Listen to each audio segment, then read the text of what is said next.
स्वागत है आपका फ्यूचर ब्राइट के एक और वीडियो में। पिछले वीडियो में हमने हिंदी पद साहित्य से संबंधित कुछ महत्वपूर्ण प्रश्नों के बारे में अध्ययन किया था और आज के इस वीडियो में हम भारतीय लेखकों के द्वारा लिखी गई प्रमुख रचनाओं के बारे में अध्ययन करेंगे तथा इसके साथ यह भी जानेंगे कि आप इन रचनाओं को कैसे याद कर सकते हैं। कौन ऐसा ट्रिक है जिसके द्वारा आप याद कर सकते हैं। तो चलिए इस वीडियो को बिना देर किए हुए शुरू करते हैं।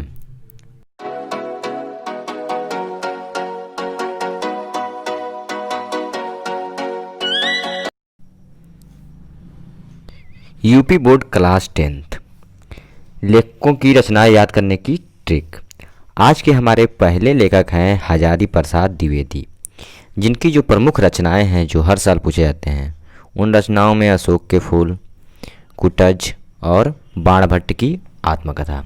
अब ऐसे में इसको याद करने का ट्रिक क्या है? ट्रिक है हमारा अशोक की आत्मकथा, यानी अ से अशोक का फूल, क से कुटज और अ से आत्मकथा यानी बाणभट्ट की आत्मकथा। उसके बाद हमारे दूसरे लेखक हैं महादेवी वर्मा। महादेवी वर्मा इनकी प्रमुख रचनाएं हैं जो हर साल पूछी जाती हैं अतीत के चलचित्र और श्रृंखला की कड़ियाँ। इसके लिए क्या ट्रिक है? वर्मा जी अतीत के श्रृंखला पर हैं। वर्मा जी का मतलब महादेवी वर्मा, ठीक। अतीत मतलब अतीत के चलचित्र, श्रृंखला मतलब श्रृंखला की कड़ियाँ। उसके बाद अगले लेखक हमारे हैं धर्मवीर भारती। इनकी प्रमुख रचना क्या है? सूरज का सातवां घोड़ा, गुनाहों के देवता, नदी प्यासी थी, अंधा युग और कहानी अनकहानी।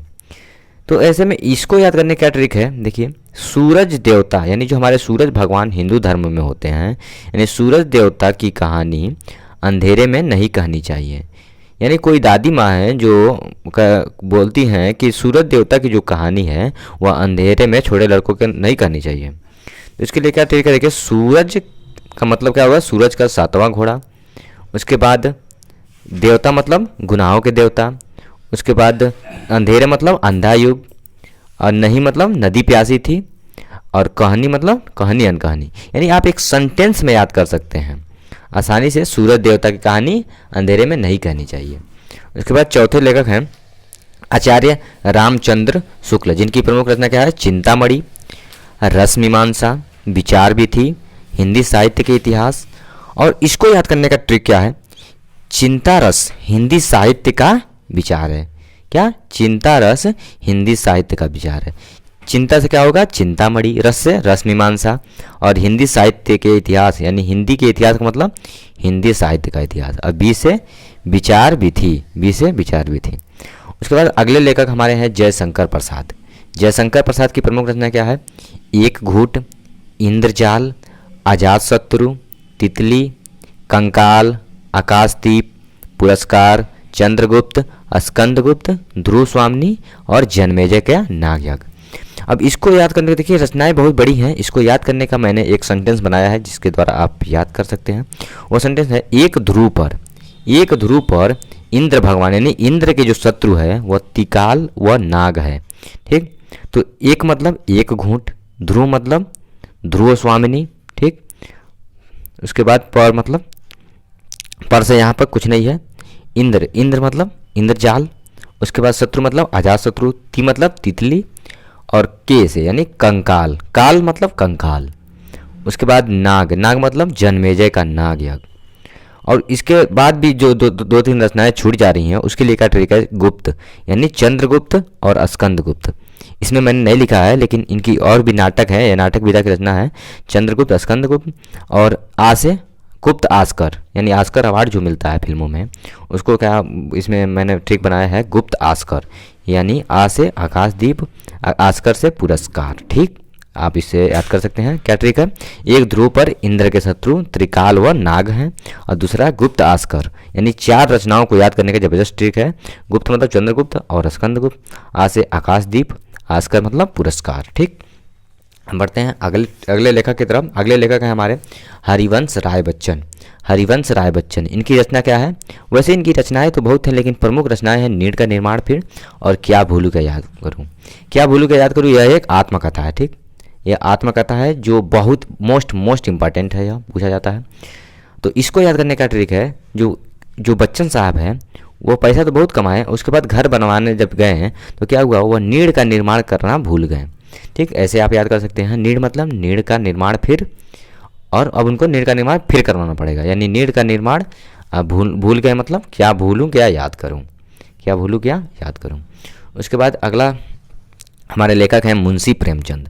मुंशी प्रेमचंद, इनकी रचनाएं बहुत है। गोदान गबन यह एक उपन्यासकार और कहानीकार थे, और कहानी भी बहुत है। लेकिन जो रचनाएं बार बार रिपीट की गई हैं, हम उन्हीं रचनाओं के बारे में इस वीडियो में फोकस कर रहे हैं। तो इनकी प्रमुख जो रचना गोदान गबन, रंगभूमि, सेवा सदन, इसको याद करने का ट्रिक है। गो मतलब गोदान और गबन, गो मतलब गोदान और गबन, अब भू मतलब रंगभूमि, और सेवा मतलब सेवा सदन। ठीक, अगले लेखक है मोहन राकेश। मोहन राकेश की एक ही प्रमुख रचना है जो हर साल मतलब लगभग पूछा जाता है, वह है लहरों पर राजहंस। ट्रिक क्या है हमारा, राकेश राजहंस। मैं जब पढ़ता था तो मैं ऐसे ही याद करता था कि मोहन राकेश नहीं याद करता था, और राकेश राजहंस याद करता था। उसके बाद विष्णु प्रभाकर, अगले लेखक विष्णु प्रभाकर, इनकी रचना है वो आवारा मसीहा, और यह एक जीवनी है, यानी विष्णु प्रभाकर जी जो हैं वह जीवनी लेखक हैं। तो ये भी पूछा जाता है कि किसी एक जीवनी लेखक के नाम तथा उनकी एक जीवनी लिखिए। तो आप ये भी याद कर सकते हैं और वो भी लिख सकते हैं आसानी से। तो इसके लिए मैं कैसे याद करता था कि विष्णु मसीहा, यानी विष्णु भगवान जो थे वो क्या, एक मसीहा, यानी विष्णु मसीहा, आप ऐसे याद कर सकते हैं। विष्णु प्रभाकर नाम याद करके विष्णु मसीहा याद कर लेता था मैं। उसके बाद अगले लेखक हैं भगवत शरण उपाध्याय। इनकी प्रमुख रचना खून के छींटे, विश्व साहित्य की रूपरेखा, साहित्य व कला, सागर की लहरों पर, ठूठा आम। इसमें प्रमुख क्या है, ठूठा आम बहुत पूछा जाता है, सागर की लहरों पर ज़्यादा आता है, और खून के छींटे भी इंपॉर्टेंट है। इसको याद करने क्या सागर है, क्या जैसे आम सागर, आप ऐसे भी याद कर सकते हैं, आम सागर की छींटे, यानी आम सागर की छींटे विश्व साहित्य की शरण में है। विश्व साहित्य किसके शरण में है, विश्व साहित्य की शरण में है। तो यहाँ पर आम का मतलब क्या होता है, आम का मतलब ठूठा आम, सागर मतलब सागर की लहरें, और छींटे मतलब खून की छींटे। ठीक, अब विश्व साहित्य की मतलब विश्व साहित्य की रूपरेखा, और एक साहित्य से क्या होगा, साहित्य व कला। ठीक, और उसके बाद शरण मतलब हमारे भगवत शरण उपाध्याय, यानी लेखक का नाम भी इसमें सम्मिलित है, जिससे आसानी से भूलेगा नहीं। आम सागर की छींटे विश्व साहित्य की शरण में है। उसके बाद अगले लेखक है जैनेन्द्र कुमार। इनकी एक ही रचना है, तो इनकी रचना है त्यागपत्र। इसके लिए मैंने कोई ट्रिक नहीं बना पाया, क्योंकि एक ही रचना है, आप आसानी से याद कर सकते हैं। उसके बाद प्रमुख रचना है अज्ञे की, जो क्या है, शेखर एक जीवनी, ये भी बहुत इंपॉर्टेंट है। उसके बाद अगले लेखक हमारे फणीश्वर नाथ रेणु। इनकी प्रमुख रचना क्या है, मैला आंचल, ये भी इंपॉर्टेंट है। उसके बाद सबसे महत्वपूर्ण कलम का सिपाही, यह एक आत्मकथा है, और इसके लेखक कौन है, अमृत राय, ये भी बहुत इंपॉर्टेंट पूछा जाता है। उसके बाद हमारे अगले लेखक है राम वृक्ष बेनीपुरी। इनकी भी बहुत सी रचनाएं हैं जो मतलब जो पिछले साल से पूछी जा रही हैं, मतलब जो आने की संभावना है, वह क्या है, माटी की मूरत। तो मैंने इस वीडियो में देखा कि आप कैसे कौन कौन सी महत्वपूर्ण रचनाएं हैं जिसको आप याद कर सकते हैं, और ट्रिक्स मैंने बताया। और अंत में अगर आपको ये वीडियो पसंद आता है तो हमारे चैनल को सब्सक्राइब कर दीजिएगा। धन्यवाद।